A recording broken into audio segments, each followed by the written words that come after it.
dạ nó trong con cá có sẵn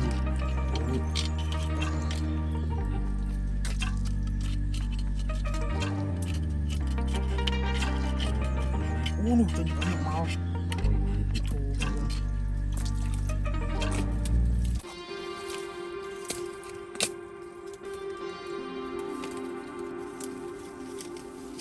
cọp sợi không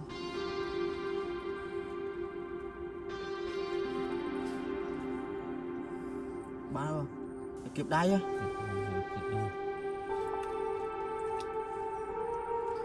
kịp vậy giờ chân non phồng nữa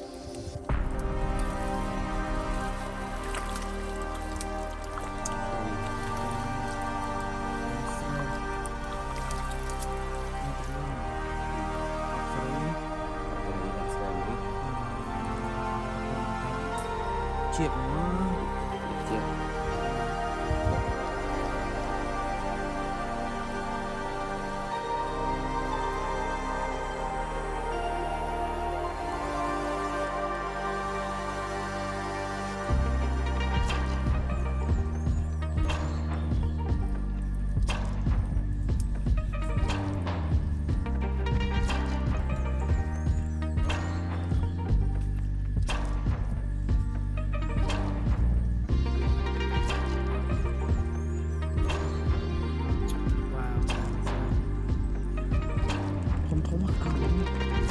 trong băng gồm cái đó thaไปខ្លះអែណាemណាយ៉ាងនេះចឹងវានៅក្រៅក្នុងកាងក្នុងជាក្នុងលុកទឹកក្នុងកាងក្រុមឬទៅណា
bạn mua cái nào giống á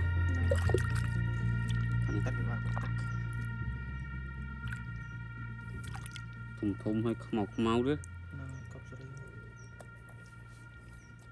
em đánh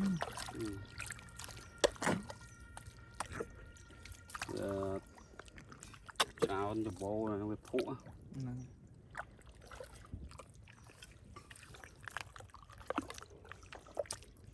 anh đánh bà trong con nó như do ta ăn thơ đó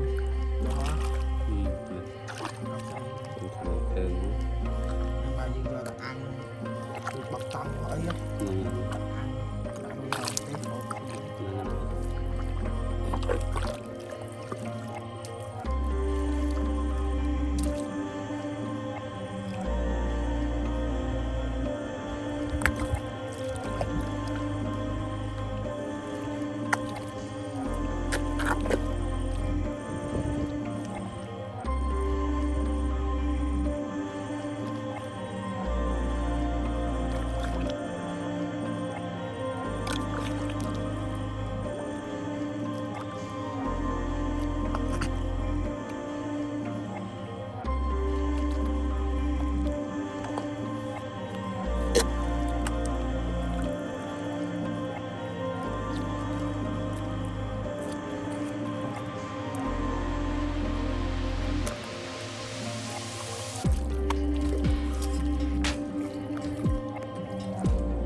Đâu? Đến luôn.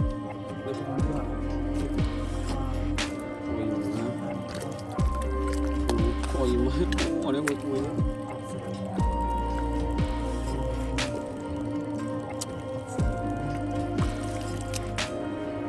Yeah. Cạn mất tên. Dạ vâng. Cọp rồi. Oh my god.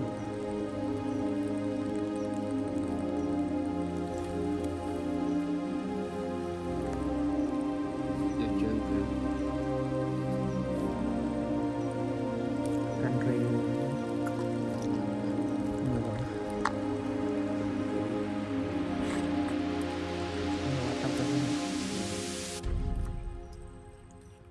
Đánh nâng.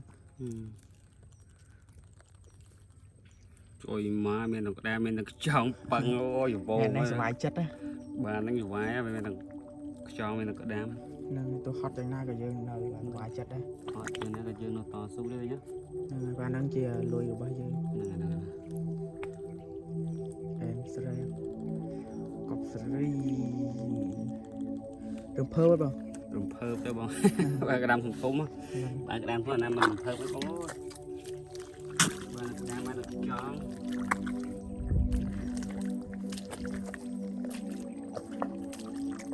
Thơ.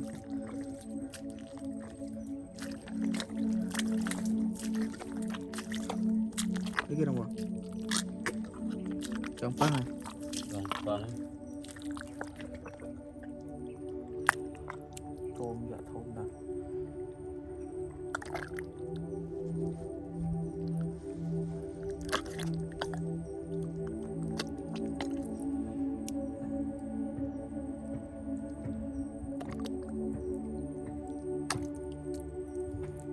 Thôm là đống đi vô mà. Hôm nay tôi khinh sao cho hết hệ mà.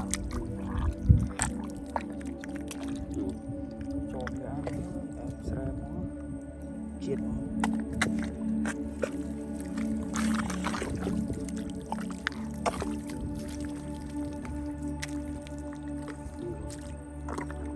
Đó.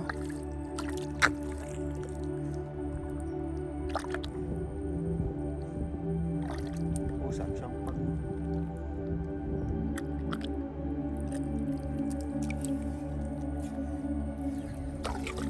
Chọn bằng mua.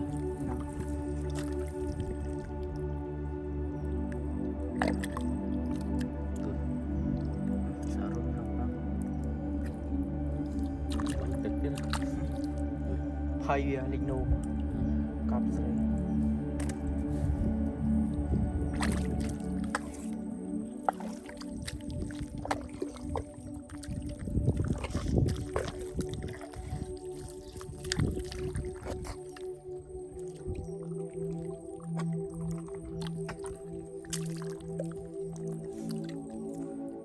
Trâu vậy Mà mông. trâu bệnh vô ấy không đọt cho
Trong máy sport mà.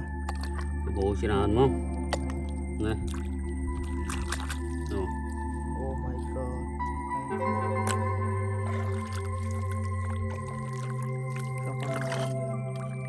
đám trôi nữa ôm chưa wow em lên trôi mà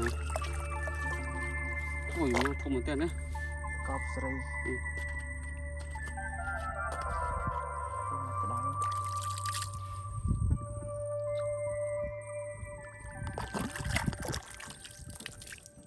chôm vô bông ơi thom thom mà le anh ấy phun cài nó không một tên đúng không cho bộ cái đao cho bộ chọn trôi mà ngày nó dân hay nữa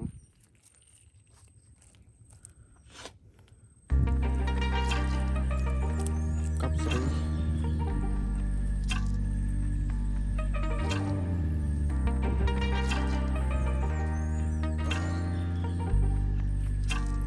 này dừng hay á lùi cho chọc chọc ấy này em sẽ ra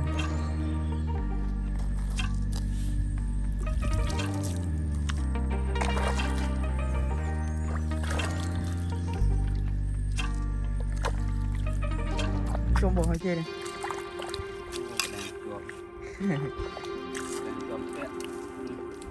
đang chọn tệ sói á là cái đạn tệ bây giờ giờ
mút này bọn một giờ một tí chế này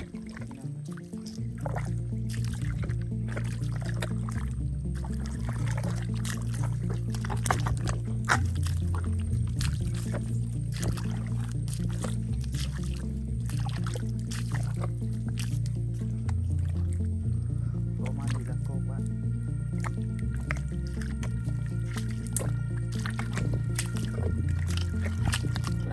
được chưa đám đang bút trôi mà trôm chứ trôi mà cọp sri trôi em muốn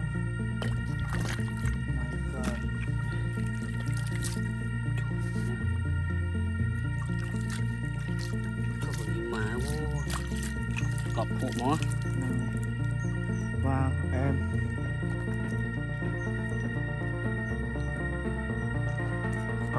cọp ua cọp xử lý mà tham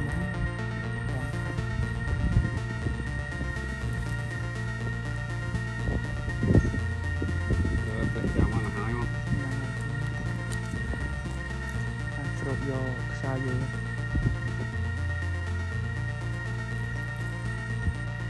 để ông này mày năm buồn mày trai rồi mỏ nè cái đá bây giờ vô cao rồi men dụ cọp sri em muốn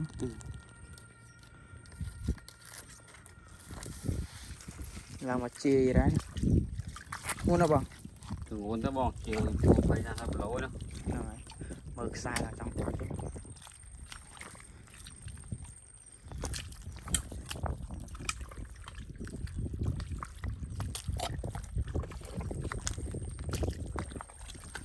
sai là trong đánh mặt đấy nè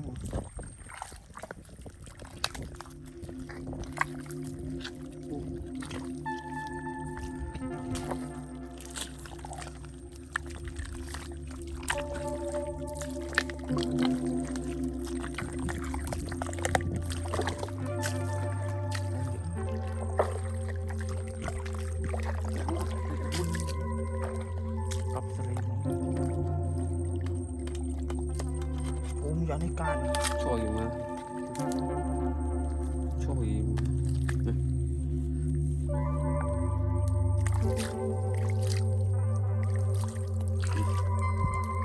em sợi oh my god chết mà cái chết chiều hả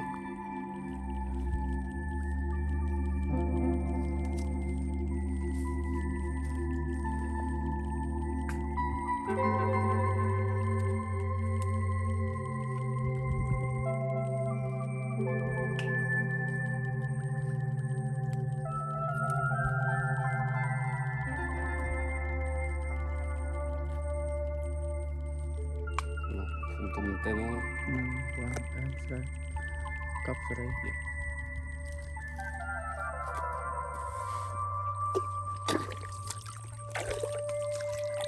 tàu dẫn không tàu té hàng ấy đau đúng không nè